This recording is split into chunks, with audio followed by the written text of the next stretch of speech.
केंद्रीय स्वास्थ्य मंत्रालय ने राज्यों और यूटी को लिखी चिट्ठी। कोरोना को लेकर राज्यों को ये चिट्ठी लिखी गई है, जिसमें मेडिकल ऑक्सीजन की सप्लाई को लेकर आवश्यक दिशा निर्देश तो लिखे ही गए हैं, लेकिन साथ ही ऑक्सीजन की उपलब्धता सुनिश्चित करने के लिए भी कहा गया है और ये कह दिया गया है कि अपने स्तर पर पहले से ही मॉक ड्रिल शुरू हो जाए। मॉक ड्रिल शुरू होगी तो हर तरह की स्थिति से निपटने की कोशिश पहले से अगर की जाती रहेगी तो फिर बाद में अगर ऐसी सिचुएशन सामने आती भी है तो भी लोग उस पर एक बार भी के लिए बहुत ज़्यादा पैनिक नहीं करेंगे और ना ही उसके बाद जो पॉजिटिविटी रेट है और जो मृत्यु दर है उस तरह से पहुंचेगी जिस समय पहली और दूसरी वेव के दौरान नजर आई थी। ऑक्सीजन की उपलब्धता सुनिश्चित करवाई जाए, बेड्स प्रॉपर हों और वहां पर भी जितनी भी दवाइयाँ, जितने भी इंजेक्शंस और जो भी प्रभावी चीज़ें इस समय में काम पहले आई थी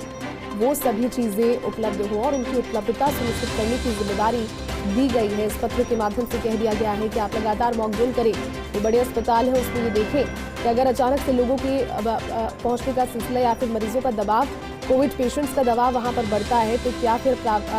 कोशिश आगे की जाएगी या फिर घरों के अंदर भी अगर क्वारंटीन करने की व्यवस्थाएं हैं तो आप दवाइयाँ किस तरह से पहुँचाएंगे, क्योंकि अब इस समय बूस्टर डोज को लेकर भी ये बातें, बूस्टर डोज कह लीजिए या नेजल डोज कह लीजिए, जितनी भी अगर आप दोनों डोज से वैक्सीनेटेड हैं तो उसके बाद बूस्टर डोज भी लगवाने की बात स्वास्थ्य मंत्रालय कह रहा है। उनका कहना यही है कि अपने आप को सुरक्षित रखने का फिलहाल सबसे अच्छा जरिया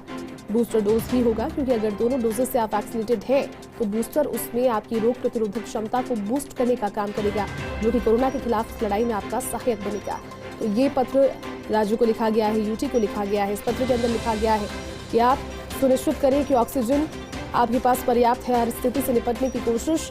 करते हुए ये देखें। पूरी जानकारी के साथ सहयोगी विकास जुड़ चुके हैं। विकास, यूटी और राज्यों को पत्र स्वास्थ्य मंत्रालय की ओर से पहुंच गए हैं और लगातार ये जो पत्र पहुंचने का सिलसिला है एडवाइजरी के तौर पर या फिर आने वाली स्थितियों को देखते हुए एक बार फिर से पत्र के अंदर क्या क्या बिंदु समाहित किए गए हैं?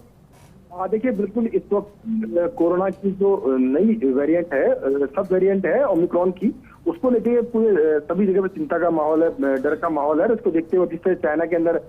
हालत बिगड़े हैं उसको देखते हुए पूरे देश भर में एक अलर्ट का माहौल बन गया है। उसके चलते केंद्र सरकार ने ऐसे एडवाइजरी जारी की है सभी राज्यों को, लिखा गया है जिसमें उन्होंने कहा है कि राज्यों को कि वो अपने यहाँ पर तमाम जो इंतजाम है वो पुख्ता रखे, साथ में खास तौर पर विशेष इंतजाम करने के लिए कहा गया। उसमें ऑक्सीजन प्लांट्स के लिए कहा गया कि ऑक्सीजन प्लांट जो अपने एस्टेब्लिश किए थे उन सभी ऑक्सीजन प्लांट्स को एक बार फिर से जांच ले, उनका पूरा मॉक ड्रिल करें, उनको देख लें कि उनके अंदर कोई कमी तो नहीं है, उसके अलावा कितनी जरूरत हो सकती है उसका पूरा एनालिसिस करें, गैप एनालिसिस करें और अगर गैप एनालिसिस के अंदर कोई गैप निकलता है तो उसको पूरा करने का प्रयास करें। तो जिलों वाइज पूरा एक्शन प्लान बनाने के लिए कहा है। साथ ही ये कहा गया है कि राज्यों को कि जो बारीकी से मॉनिटरिंग की जाए और जो आईएलआई के केस हैं उन सभी आईएलआई का केस जो है उनको चिन्हित करके उनके सैंपल किया जाए, सैंपल जो स्पीड है वो भी थोड़ा सा बढ़ाया जाए, ताकि कहीं भी अगर ऐसी स्थिति बनती है कि कोई पॉजिटिव केस मिलता है तो उसके अंदर कोई नया वेरिएंट सामने आता है उसको तत्काल प्रभाव से उसको टेस्ट आउट किया जा सके और टेस्ट आउट करने के साथ में उनका तत्काल प्रभाव से उनका आइसोलेशन करके उनका जो स्प्रेड करने की जो खतरा है उसको रखा जा सके। जी बिल्कुल विकास, तो कहीं ना कहीं युद्ध स्तर पर तैयारी शुरू हो गई है निपटने के लिए हर तरह की स्थिति से। बहुत बहुत शुक्रिया तमाम बातचीत के लिए और साथ जुड़ने के लिए।